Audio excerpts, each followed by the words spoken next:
Big ಬಾಸಲ್ಲಂತೂ ನಿಮ್ಮ ದೋಸ್ತ ಇದ್ದರು.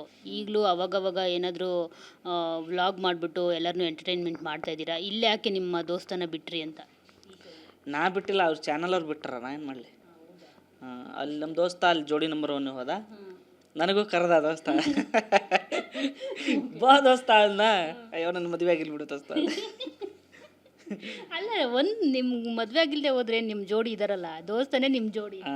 ಹಂಗಿದ್ರೆ ಹೋಗಿದ್ದೆ, ಮತ್ತು ದೋಸ್ತನ ಹೆಂಡತಿ ಅದಳಲ್ಲ, ಮತ್ತು ಪಾಪ ಅಕ್ಕಿನಲ್ಲಿ ಬಿಡುವಾಗ ಚೆನ್ನಾಗಿ ಮಾಡ್ತಾರ. ಚಲೋ ಮಾಡ್ತಾರೆ. ಮೊನ್ನೆ ಹೋಗಿದ್ದೆ, ದೋಸ್ತ ಭೇಟಿ ಬಂದು ಹೋಗ್ತಿರ್ತೀರಾ? ಅವ್ರದ್ದು ನಿಮ್ಮದು ಫುಡ್ಡು ವೆರೈಟಿ. ಅವ್ರದ್ದು ರೊಟ್ಟಿ ಇರಲ್ಲ, ಅವ್ರದ್ದು ಏನಾದರೂ ಕೋರಿ ರೊಟ್ಟಿ ಇರುತ್ತೆ, ನಿಮ್ಮದು ರೊಟ್ಟಿ. ಸೊ ಅವ್ರ ಮನೆಗೆ ಹೋದಾಗ ನಿಮಗೆ ರೊಟ್ಟಿ ಎಲ್ಲ ಮಾಡಿಕೊಡ್ತಾರ?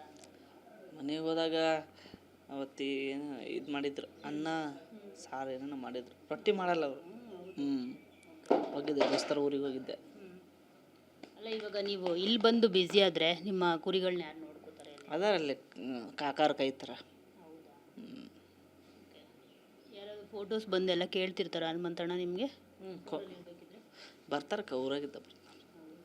ನೀವೊಂದು ಪೋಸ್ಟ್ ಹಾಕಿದ್ರಿ, ನನಗೆ ತುಂಬ ಇಂಟ್ರೆಸ್ಟಿಂಗ್ ಅನ್ನಿಸ್ತು. 2017 ಆಗ ಮತ್ತು ಈಗ ಅಂತ 2026 ಅಂತ. ಈ 10 ವರ್ಷಗಳಲ್ಲಿ ನಿಮ್ಮ ಜರ್ನಿ ಹೇಳೋದಾದರೆ ಎಷ್ಟು ಏನೆಲ್ಲ ಬದಲಾವಣೆಗಳಾಗಿದೆ, ಏನೆಲ್ಲ ಬದಲಾವಣೆಗಳನ್ನು ನೀವು ಎಕ್ಸ್ಪೆಕ್ಟ್ ಮಾಡ್ತಿದ್ರಿ, ಅದರಂತೆ ನಡೆದಿದೆಯಾ, ಹೇಗೆ ಏನು ಅಂತ? ನನಗೆ ನೀವು ಅವತ್ತು ಹೇಗಿದ್ರೋ ಇವತ್ತು ಹಾಗೇ ಇದ್ದೀರಾ ಅನ್ಸುತ್ತೆ. ಅಲ್ಲಿ ಸಣ್ಣ ಇದ್ರಿ, ಸಪೂರ ಇದ್ರಿ, ಇಲ್ಲಿ ಸ್ವಲ್ಪ ತಿಂದ ಇದ್ದೀರಾ ಅಷ್ಟೇ. ಬಟ್ ಆ್ಯಸ್ ಯೂಶ್ವಲ್ ಅವತ್ತಿನ ಮುಗ್ಧತೆ ಇವತ್ತಿಗೂ ಇದೆ, ಅವತ್ತಿನ ಬುದ್ಧಿವಂತಿಕೆ ಇವತ್ತಿಗೂ ಇನ್ನು ಸ್ವಲ್ಪ ಜಾಸ್ತಿ ಆಗಿದೆ.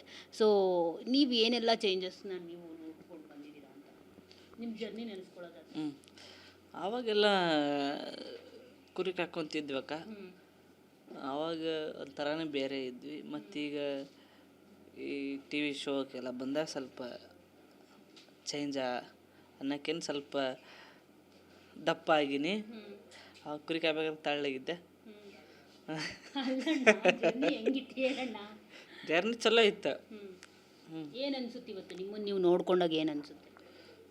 ಖುಷಿ ಆಗತ್ತೆ. ನಾವು ಹಂಗೆ ಅನ್ಕೊಂಡಿದ್ದಿಲ್ಲ, ಏನೇನೇ ಆಗ್ತದೆ ಜೀವನದಾಗ ಅಂತ ಖುಷಿ ಆಗತ್ತೆ. ಇನ್ನು ಏನೆಲ್ಲ ಅಚೀವ್ ಮಾಡಬೇಕು ಅಂತ ಅಂದ್ಕೊಂಡಿದ್ದೀರಾ? ಏನು ಇಷ್ಟ ಸಾಕು, ಆರಾಮದೀನಿ. ತೃಪ್ತಿ ಸಾಕಷ್ಟು. ಯಾಕೆ ಅಂದರೆ ಕೆಲವರು ಹೇಗಿರ್ತಾರೆ ಅಂತಂದರೆ ತಮ್ಮ ಲೈಫಲ್ಲಿ ಇನ್ನೂ ಮೇಲಕ್ಕೆ ಹೋಗಬೇಕು ಅಂತ ಅಂದ್ಕೊಳ್ತಿರ್ತಾರೆ.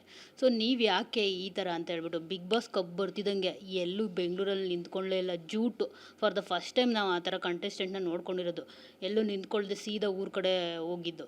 ಬೇರೆಯವರೆಲ್ಲ ನಮಗೆಲ್ಲ ಇಂಟರ್ವ್ಯೂ ಕೊಟ್ಬಿಟ್ಟು ಎಲ್ರಿಗೂ ಮಾತಾಡಿ ಎಲ್ರಿಗೂ ಹೋಗ್ತಾಯಿದ್ರು. ಆದರೆ ಹನುಮಂತಣ್ಣ ಮಾತ್ರ ಎಷ್ಟೋ ದಿನ ಸಿಗಲೇ ಇಲ್ಲ ಬಿಡಿ ನಮ್ಮ ಕೈಗೆ. ಸೊ ಯಾಕೆ ಹನುಮಂತಣ್ಣ ಹೀಗೆ ಅಂತ ಇರೋದ್ರಲ್ಲೇ ಜೀವನ ಮಾಡಬೇಕು ಅಂತ ಯಾಕೆ ಅಂದ್ಕೊಳ್ತಾರೆ? ಅದನ್ನು ಹೇಳಿ ಸ್ವಲ್ಪ, ನಾವು ಕಲ್ಯಾಣ. ಈಗ ಜನಗಳು ಹೇಗಾಗಿದ್ದಾರೆ ಅಂದರೆ ಅತಿ ಆಸೆ ಎಲ್ಲರಿಗೂ. ಅಯ್ಯೋ ಇನ್ನೂ ಏನಾದರೂ ಸಿಗುತ್ತಾ ಅನ್ನೋ ರೀತಿಯಲ್ಲಿ. ನೀವು ಇರೋದ್ರಲ್ಲೇ ನಾನು ಸ್ಯಾಟಿಸ್ಫೈಡ್ ಅಂತ ಹೇಳ್ತಿದ್ದೀರಾ. ಹೇಳಿ ಅದು ಯಾಕೆ ಅಂತ. ನಾನೇ ಕ್ವಶನ್ ಜಾಸ್ತಿ ಕೇಳ್ತಾ ಇದ್ದೀನಿ, ಅಲ್ಲಿ ಕಮೆಂಟ್ಸಲ್ಲಿ ಬೈತಾರೆ, ಆ್ಯಂಕರ್ದೇ ಜಾಸ್ತಿ ಮಾತಿತ್ತು, ಹನುಮಂತಣ್ಣಂದು ಒಂದೇ ವರ್ಡ್ ಅಂತ.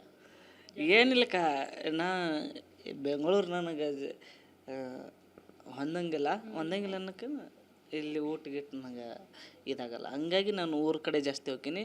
ಮತ್ತು ಊರಾಗ ದೋಸ್ತರು ಅವ್ವ ಅಪ್ಪಾರ ಇರ್ತಾರಲ್ಲ, ಹಂಗಾಗಿ ಅಲ್ಲೇ ಇರಂಗೆ ಆಕೈತೆ ನಂಗೆ. ಹಂಗಾಗಿ ಅವ್ವ ಅಪ್ಪರು ಬಿಟ್ಟು ಬರೋಕ್ಕಾಗಲ್ಲ. ಹಂಗಾಗಿ ನಾನು ಶೋ ಮುಗಿಸ್ಕೊಂಡು ಅಲ್ಲೇ ಹೋಗಿದ್ದೆ. ಅಲ್ಲಿ ಇದ್ರೆ ಆರಾಮಿರ್ತೀನಿ. ಇಲ್ಲೇನು ಶೋ ಇದ್ರೆ ಅಷ್ಟು ಕರಿತಾರ, ಬರ್ತೀನಿ, ಮಾಡ್ತೀನಿ, ಹೋಗ್ತೀನಿ. ಏನು ಹೇಳೋದಕ್ಕೆ ಬಯಸ್ತೀರಾ ನಿಮ್ಮ ಅಭಿಮಾನಿಗಳಿಗೆ? ಏನಾದರೂ ಹೇಳ್ತೀರಾ ನಿಮ್ಮನ್ನು ಫಾಲೋವರ್ಸ್ ಮಾಡೋರಿಗೆ? ಚಲೋ ದುಡಿರಿ, ಚಲೋ ತಿನ್ನಿರಿ, ಆರಾಮಿರಿ, ಯಾರು ಒಣ ಉಸಾವ್ರಿ ಮಾಡೋಕೆ ಹೋಗ್ಬೇಡ್ರಿ, ನಿಮ್ಮ ಪಾಡಿಗೆ ನೀವು ಇರ್ರಿ. ಹನುಮಂತಣ್ಣನ ಫಾಲೋ ಮಾಡಿ. ಹಂಗೇನಿಲ್ಲ, ಮಾಡೋದಿದ್ರೆ ಮಾಡಿರಿ, ಬಿಡೋದಿದ್ರೆ ಬಿಡ್ರಿ, ಬಟ್ ಖುಷಿಯಾಗಿರ್ರಿ, ಯಾರಿಗೆ ಬೇಜಾರು ಮಾಡೋಕೆ ಹೋಗ್ಬೇಡ್ರಿ ಅಂತ. ಲೈಫ್ನ ಸಿಂಪಲ್ ಒಂದಷ್ಟು ರೂಲ್ಸ್ ಅಂತ ಅನ್ನೋದಾದರೆ ಏನು ಹೇಳ್ತೀರಿ? ಅಂದರೆ ಸಿಂಪಲ್ ಲಿವಿಂಗ್ ರೂಲ್ಸ್ ಅಂತ ಅಂದರೆ ನೀವು ಇವಾಗ ಹೇಳಿದ್ರಿ, ಏನು ಯಾರು ಸಾಬ್ರಿಗೂ ಹೋಗಬೇಡಿ, ಅದೆಲ್ಲ ಚೆನ್ನಾಗಿತ್ತು, ಅದು ಕರೆಕ್ಟಾಗಿತ್ತು. ಆ ಥರದ್ದು ಒಂದಷ್ಟು ಟಿಪ್ಸ್ ಕೊಡೋದಾದರೆ ಏನು ಹೇಳ್ತೀರಿ ಹನುಮಂತಣ್ಣ ನೀವು? ಏನು ತಿನ್ನಬೇಕು, ಉಣಬೇಕು, ಮಕ್ಕೋಬೇಕು, ನಮ್ಮ ಮನೆ ಕೆಲಸ ಏನೈತಿ ಮಾಡಬೇಕು ಅಷ್ಟು. ಒಣ ಉಸಾವ್ರಿ ಮಾಡೋಕೆ ಹೋಗ್ಬಾರ್ದು ಅಷ್ಟ. ಮತ್ತೇನೈತಿ, ದುಡಿಬೇಕು. ಓಕೆ, ಮತ್ತು ಎಲ್ಲ ಚಲೋ ಐತ್ರಿ? ಎಲ್ಲ ಆರಾಮದೀನಿ, ಎಲ್ಲ ನಿಮ್ಮ ಆಶೀರ್ವಾದದಿಂದ ಚಲೋ ಅದೀನಿ, ಖುಷಿ ಅದೀನಿ.